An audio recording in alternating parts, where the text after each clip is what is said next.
Esther chapter 6. The man whom the king honors. During that night, sleep had fled from the king, so he said for them to bring the book of memoranda, the Chronicles, and they were read before the king. And it was found written that Mordecai had told concerning Bigthana and Teresh, two of the king's eunuchs, from those who were doorkeepers, that they had sought to send forth their hand against King Ahasuerus. And the king said, What honor or greatness has been done to Mordecai for this?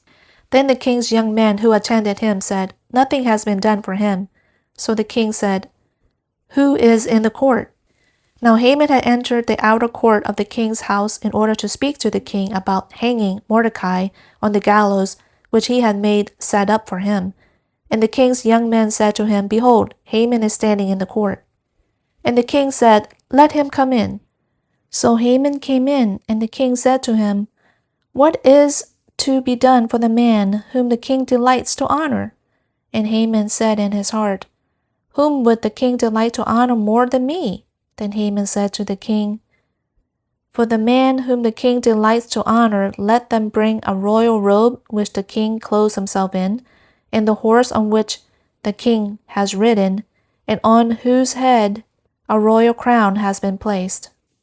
And let the robe of the horse be given over to the hand of one of the king's most noble princes, and let them clothe the man whom the king delights to honor, and lead him on horseback through the city square, and call out before him, Thus it shall be done to the man whom the king delights to honor.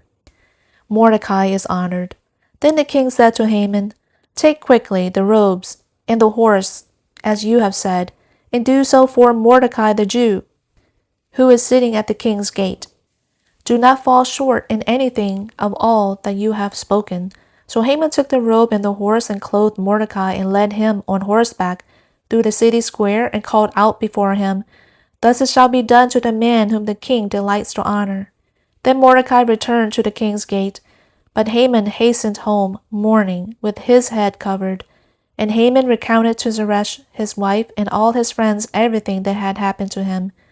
Then his wise men and Zeresh his wife said to him, If Mordecai, before whom you have begun to fall, is of the seed of the Jews, you will not overcome him, but will surely fall before him.